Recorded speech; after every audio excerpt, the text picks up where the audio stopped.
In today's video, I'm going to teach you how to create a Fidelity account. We'll walk through the process from start to finish so you can get set up with confidence. Before you begin, make sure you have a secure internet connection and a few details handy like your address, date of birth, social security number, and basic employment information. Having your bank account and routing numbers nearby will also help if you plan to fund your account right away.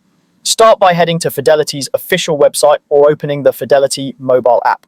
On the home screen, look for the option that says Open an Account. This is your starting point and will guide you through a simple application. Next, choose the type of account you want to open. A brokerage account is a flexible general-purpose investing account for buying stocks, ETFs, and funds.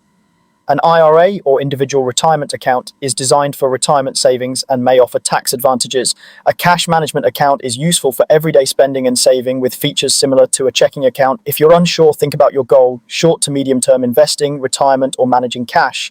When prompted, select No to indicate that you're a new customer. This simply tells the system to create a brand new profile for you rather than attaching your application to an existing login. You'll then enter your personal information, including your full legal name, current address, date of birth, and social security number. This information is used to verify your identity and to comply with financial regulations and tax reporting requirements.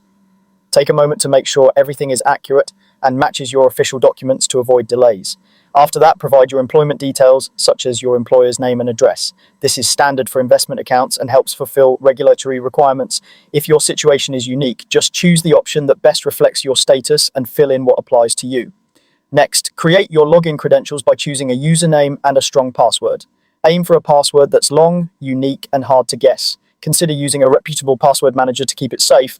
Finally, link a bank account or pick another funding method like a wire transfer or a check deposit to add money to your new account. Linking a bank account is usually the fastest way to move funds, and you can typically decide how much to transfer now or later. And that's it, your Fidelity account has been successfully created. You're ready to sign in and explore your dashboard, research investments, and take the next steps toward your financial goals.